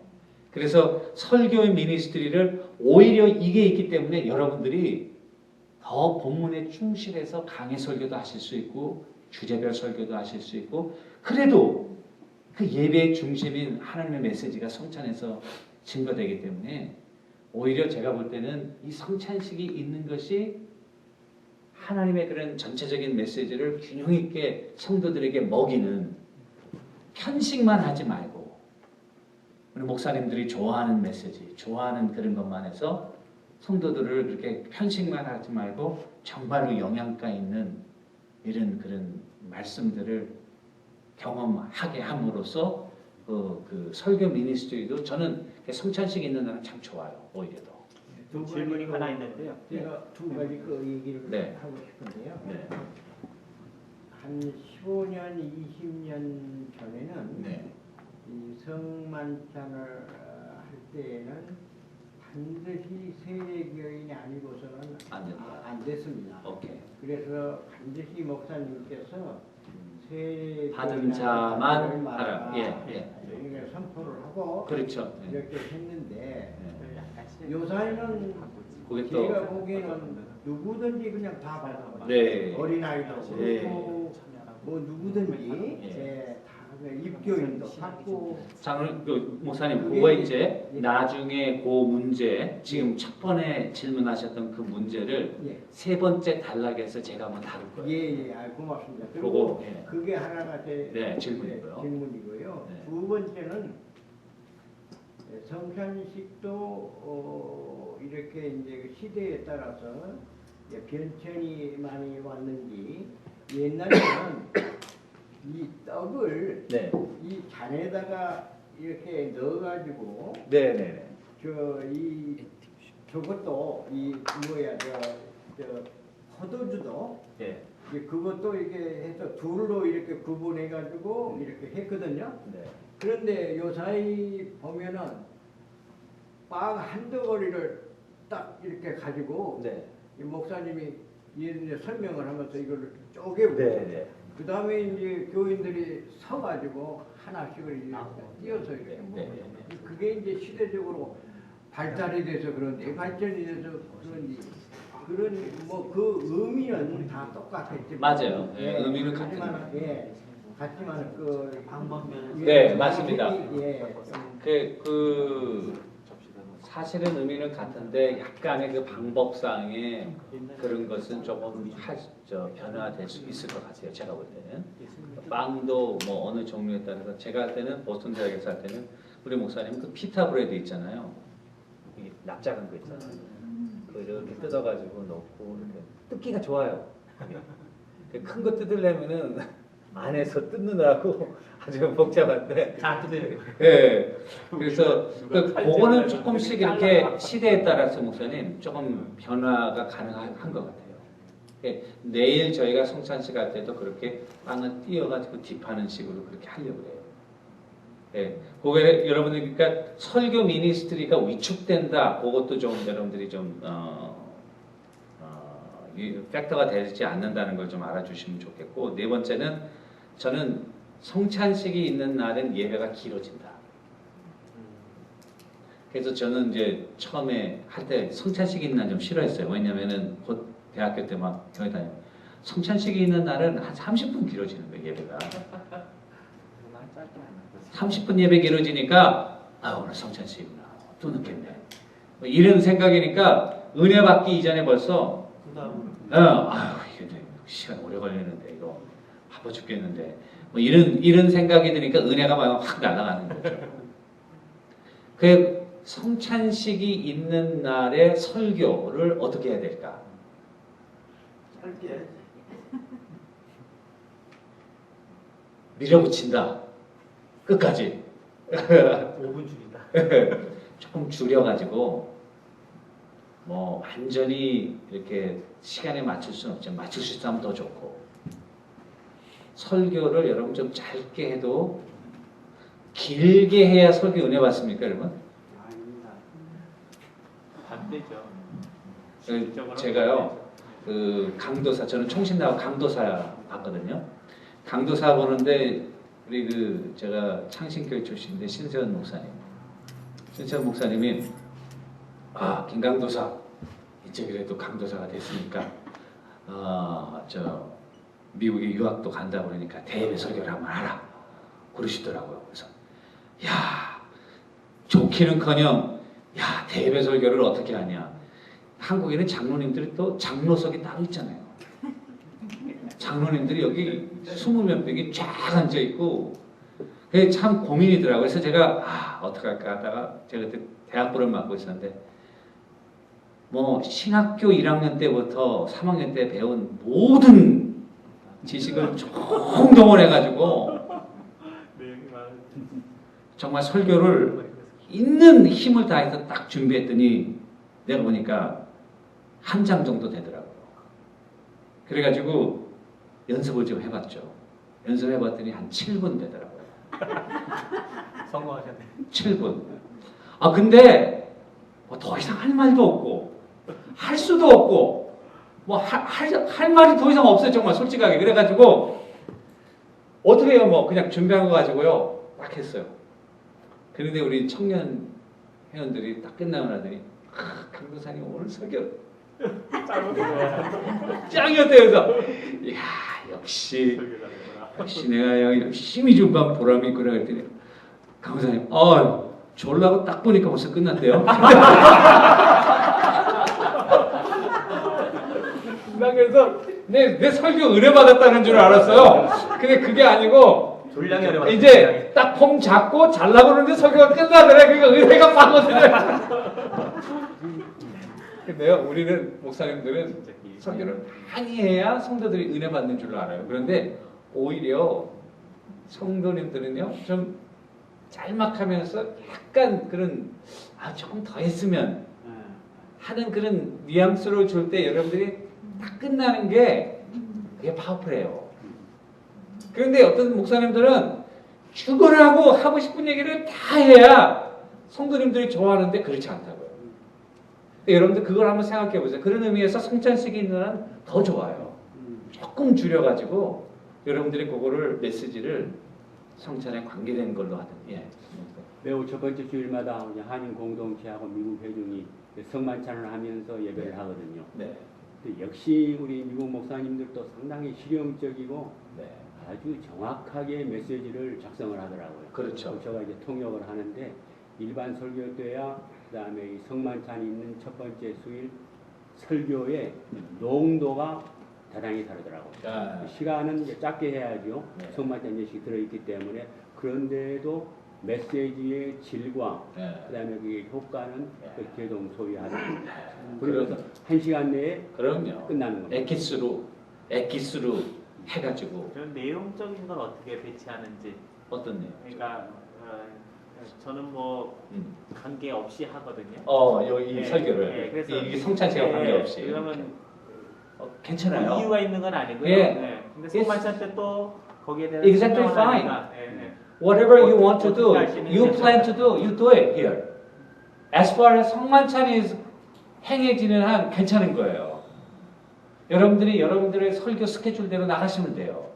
이거는요.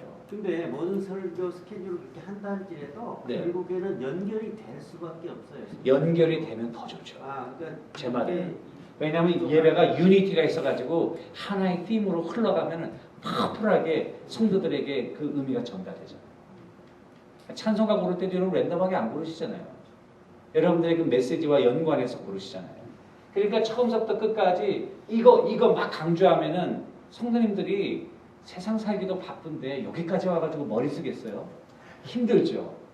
한 곳으로 이렇게 집중해서 유니티를 가지고 딱 흐를 수 있도록 찬송가라든지 기도라든지 또 이거를 쫙 끝까지 하면은 그게 아주 굉장히 제가 볼 때는 좋다고 생각해요. 그게 좋은 예배 디자인이에요. 그게. 안 그러고 여기 강조했다가 여기 강조했다가 물론 인디비주얼이 개인적으로 보면 좋지만은 예배라는 게 하나로 이렇게 무너져야 되는데 강조점이 많아지면은 생각이 어떻게 되는 겁니까? 분산되는 거죠. 그러니까 그런 의미에서 하고 제가 우리 목사님 장목사님 신학교 다닐 때 그 목요일마다 성탄했는데 저도 보통 신학교 다닐 때마다 우리도 수요일인가 목요일인가 화요일인가 우리 그렇게 유카리스트 서비스 우리 담임 목사님이 우리 그 지도 교수가 이제 예배학 교수니까 늘 성찬식을 인도하세요. 그런데 30minute 그런데 한 몇 명 모이냐면 한 40명 50명 모여요. 조그만 채플에서 메시지 다 하시고요. 메시지 하시고 성찬식 하는데 30분에 다 끝나요. 30minute 얼마나 좋은지 몰라요. 그 다음에 강의 시간이 있으니까. 그 다음에 근데 30분만 해도 적게 한 것 같지가 않다니까요. 다 끝나고. 그럼 다 30분 안에 다 해요. 네. 저희 교회에도 무슨 행사가 있더라도 12시 땡이면 다 끝나요. 예. 우리 딸이 우리 아빠가 최고 설교자거든요. 네. 할렐루야. 할렐루야. 우리 더 올덴버그라고 하는 게 총장이 있었는데 그분이 하는 말씀이 계셔. 식구 아닌 사람이 이제 설교를 못하면 짧게라도 해라. 할렐루야. I love it. 저도요 보다가 안 오시다 그러면 빨리 끝내요. 시간이라도 절약해서 다른 일이라도 하실 수 있도록 그 귀한 시간에 그렇게 제가 얘기했잖아요. 저 농담 아니에요 정말. 귀중한 예배 시간을 보링하게 만드는 건 글쓰리다. 이게 파워풀한 예배 시간을 목사님들이 잘 준비를 하셔야 되겠고 그 다음에 성령의 임재가 있어야겠고 그 예배를 위해서 기도하고 준비하고 해서 정말 예배를 통해서 삶이 변화되는 그런 놀라운 하나님의 임재 안에 들어가는 그런 고백들이 나와야 된다고 생각해요. 저는. 예배를 여러분들이 성공하시면은 목회가 제가 볼 때는 굉장히 파워풀하게 진행되리라고 생각합니다. 목사님 한 가지 네, 질문인데요. 네. 구약에서하고 중간기에 그 안식일이 시간을 어느 정도 몇 시 정도 모여서 몇 시까지 쓰니 그 다음에 주일날 네.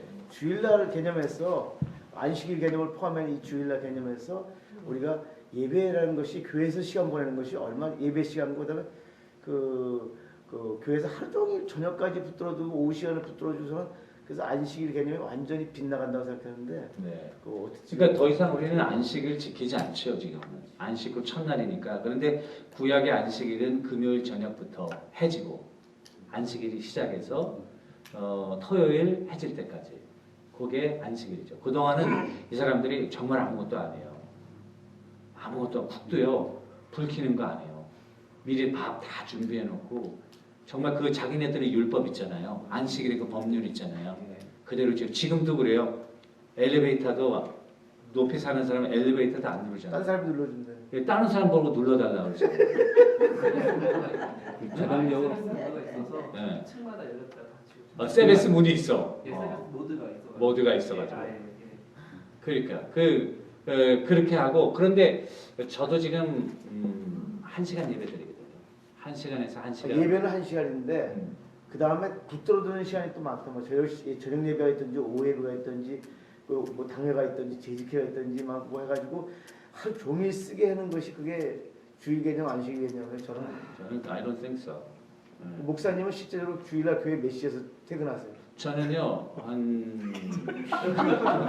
알려드릴 것 같아.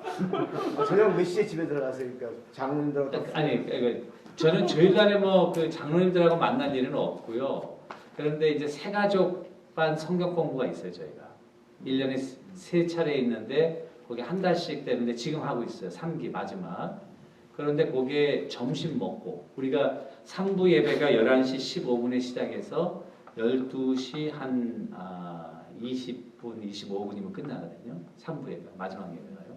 그거 끝나면은 바로 이제 인사하고 새가족 만나서 면담하고 그리고 바로 내려가서 이제 식사해요.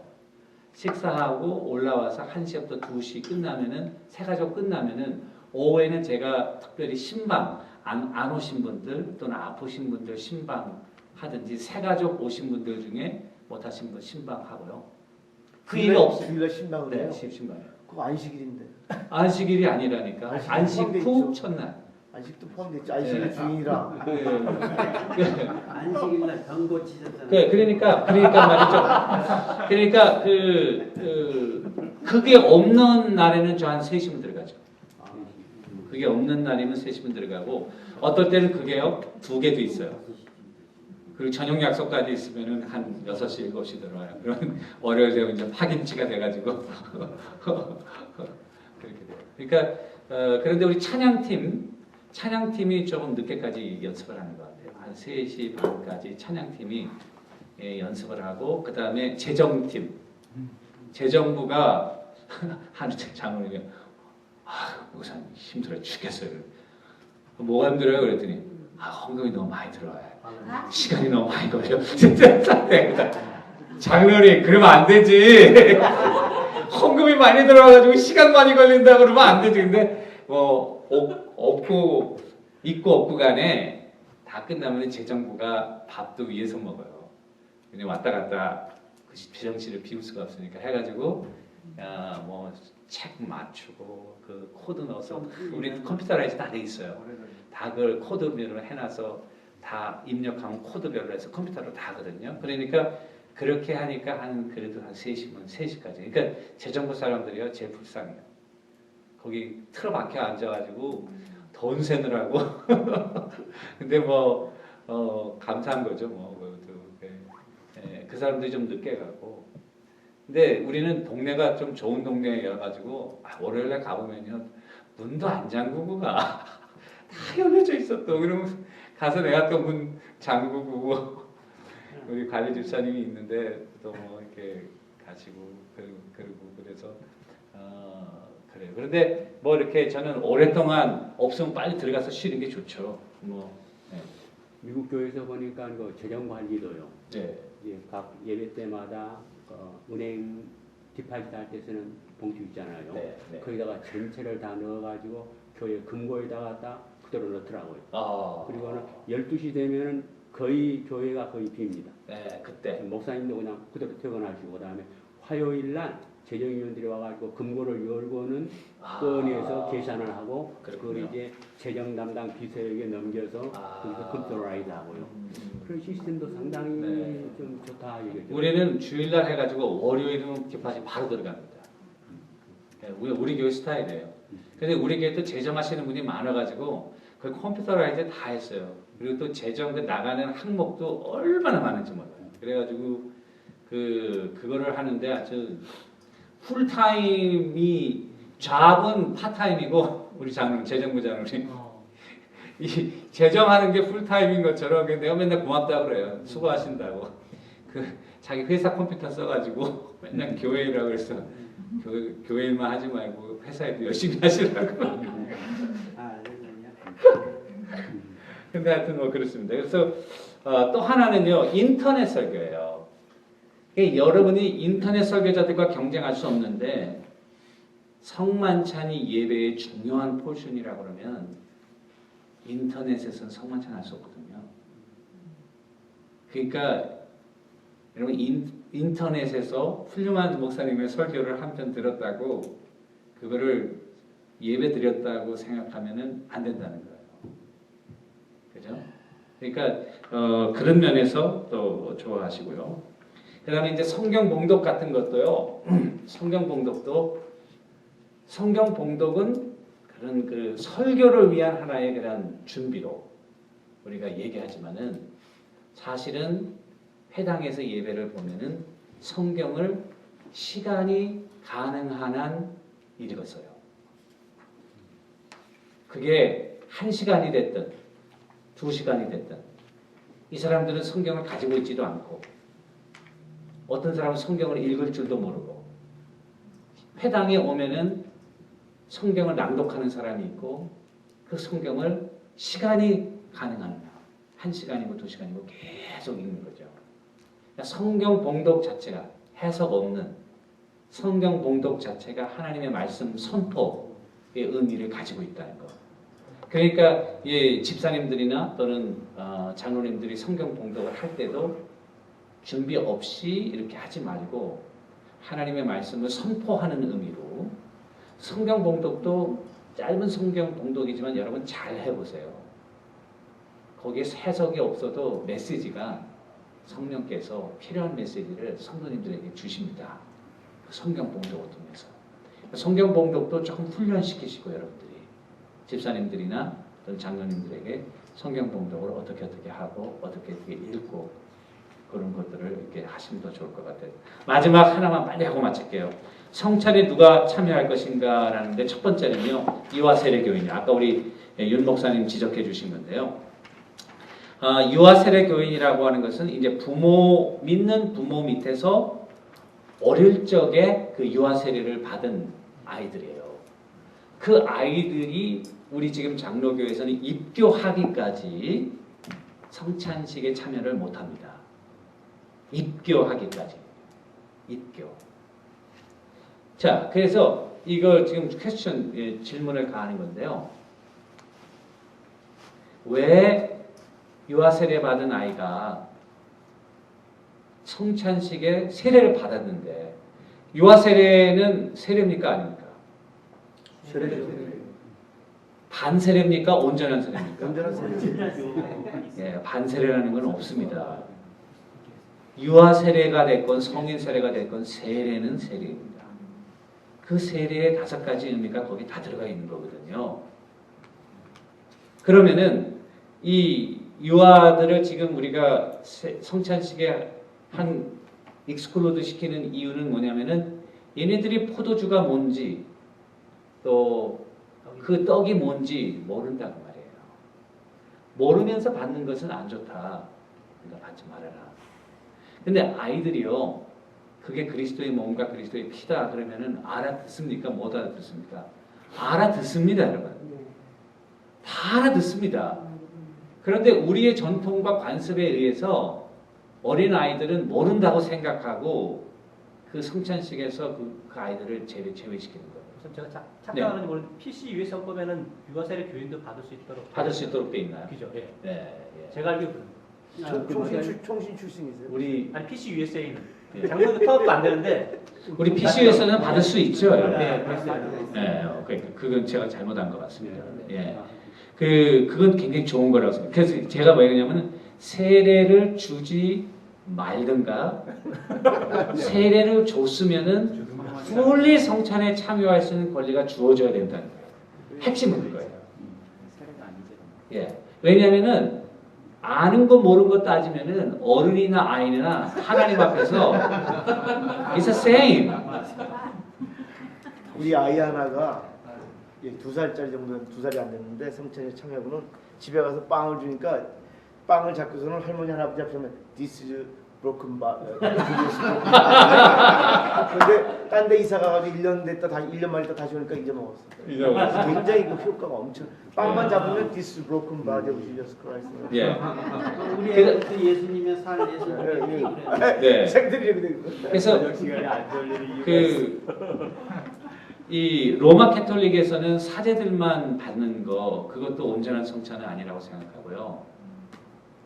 피를 그리스도의 그 몸된 피를 다 이렇게 주도록 이것을 행하여 나를 기념하라 그랬는데 그거를 자기들의 그런 교리 속에서 성도들에게 중요한 은혜의 수다를 박탈하고 있다는 그런 생각을 우리가 해볼 수가 있겠고 따라서 유아 세례 받았다면은 제가 생각할 땐 you have to open the Lord's table to the children. 그것이 옳은 것입니다. 아예 세례를 주지 말든지 그러면 세례를 줘놓고 하나님의 만인 제사장이고 이퀄리티 그 다음에 하나님의 백성 그런 놀라운 의미들을 다 부여했는데 이제 와서 주의 만찬에 참여하지 못한다는 것은 이건 말이 안 돼요. 그래서 그런 걸 한번 생각하고 두 번째 세례받지 않은 교인들이 목사님. 세례를 받거나 그런 말씀을 하시는데요. 네. 제 경험에 네. 제 고등학교 시절이요. 네. 그때는 제가 성만찬에 안 받은 적이 몇 번 있었어요. 네. 그거는 이제 뭔고하니 목사님이 강대상에서 뭐라고 하시냐면은 세례 교인이 아니고서는 성만찬에 참여할 수 없다. 이렇게 이제 선포를 하시고요. 네. 두 번째는 혹시 여러분 가운데 죄를 지어서 회개하지를 못한 사람들.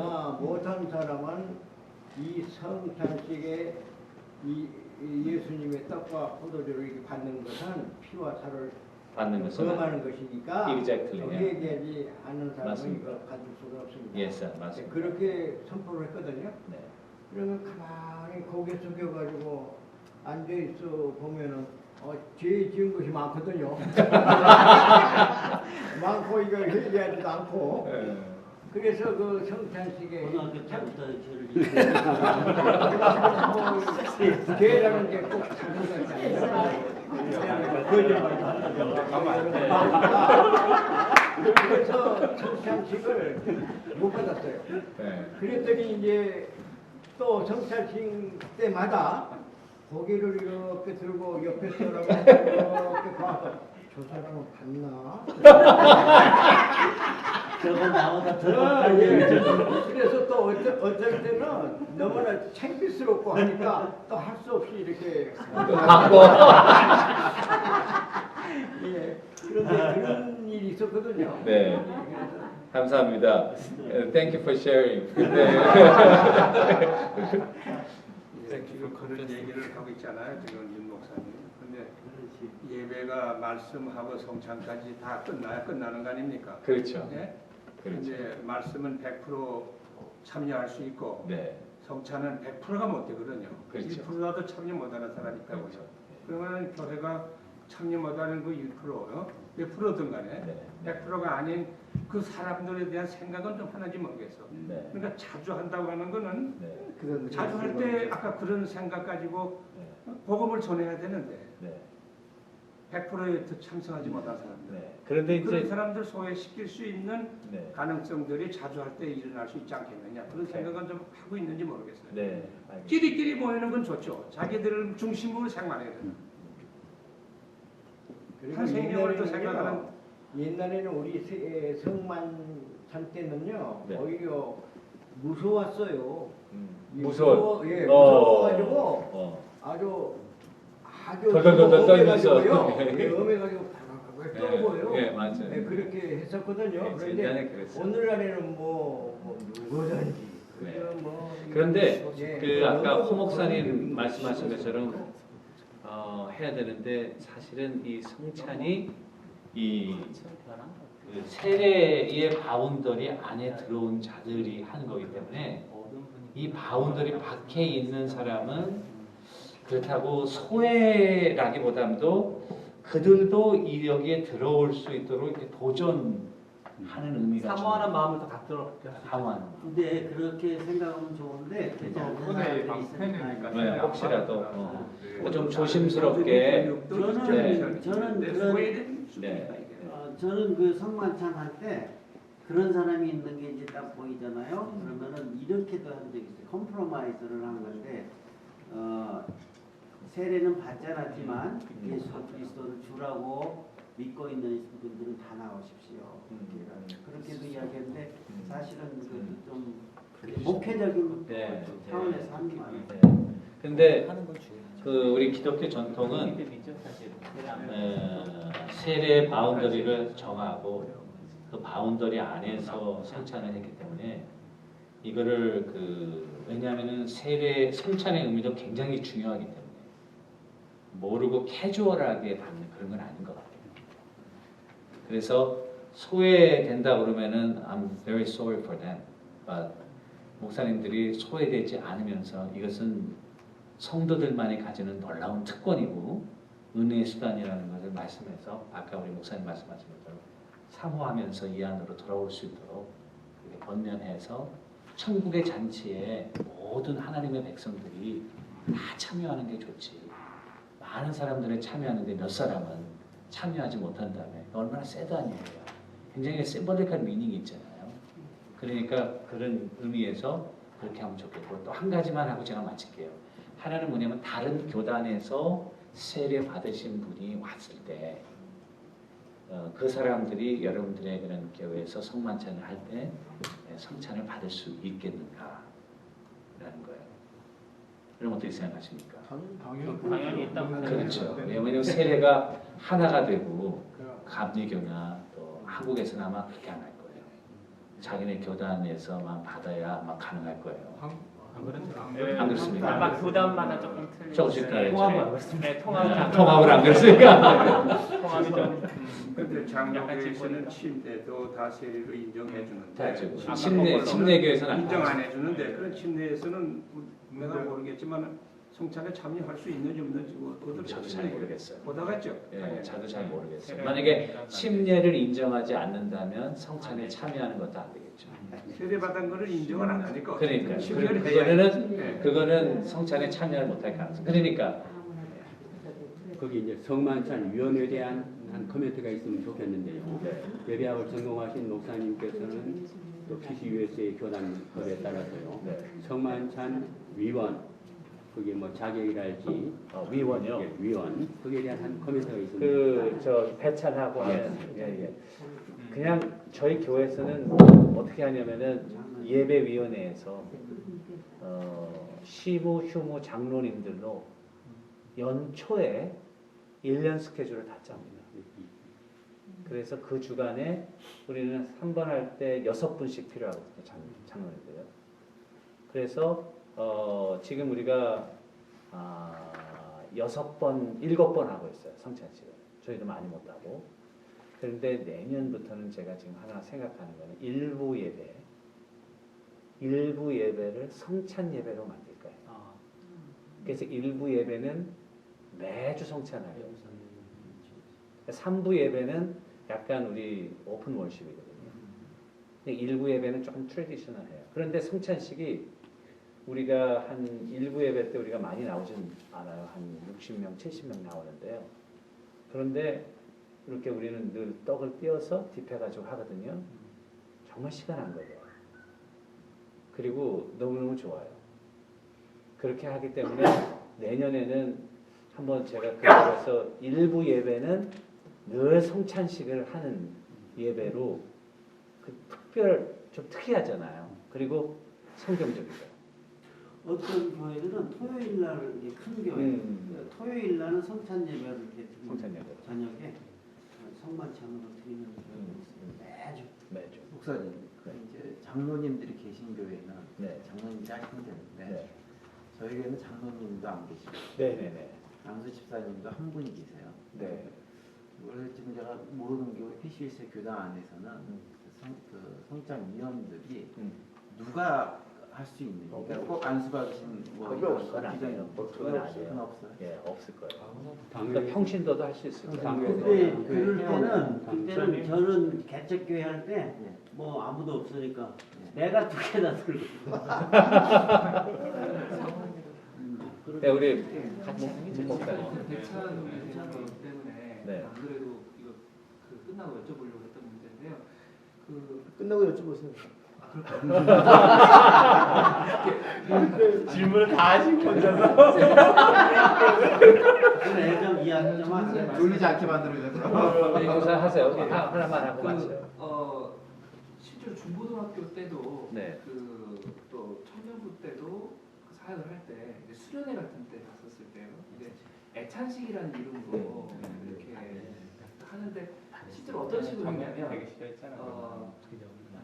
그 먼저 같이 이제 감사의 기도를 드리고 또 그 성찬식의 그 의미 똑같이 하진 않지만 그러나 이제 주님께서 우리에게 나눠주신 그 살과 피의 의미를 기억하고 난 다음에 그 다음에 그 빵을 모두가 다 한 덩어리씩 이렇게 갖는 거예요. 갖고 그것을 그 멤버들 다 찾아가면서 자기 사랑과 그 축복을 하면서 다 떼서 서로 먹여주고 나눠주고 하면서 이렇게 애찬식을 했던 기억이 있거든요. 근데 이제 그거를 할 때 굉장히 좋았어요. 이제 왜 그러냐면 내게 주신 하나님 은혜를 또 나눈다는 그런 의미를 갖고 서로 이제 그렇게 했었는데 이것을 이제 만약에 성찬위원이라고 하는 것을 이제 하이라키 식으로 사제가 반드시 주님 위치에서 이렇게 마치 떡을 나눠주는 것처럼 하는 게 아니고 세례 교회 공동체 안에서 서로가 서로에게 그렇게 같이 나누고 이렇게 쉐어할 수 있다라고 한다면 그 목사가 또 장로가 어떤 그 위에서 아래로 떡과 포도주 다 나눠주는 게 아니라 수평적 관계에서 이렇게 배찬하고 나누는 그런 방식의 성찬식을 하는 방식이 나온다. 예를 들면 떼고서 토스하고 이렇게 또 떼고 토스하고 하면서 서로 축복해주면서 취하는 거. 큰 교회 같으면은요 차라리 이거 낫지 않겠나.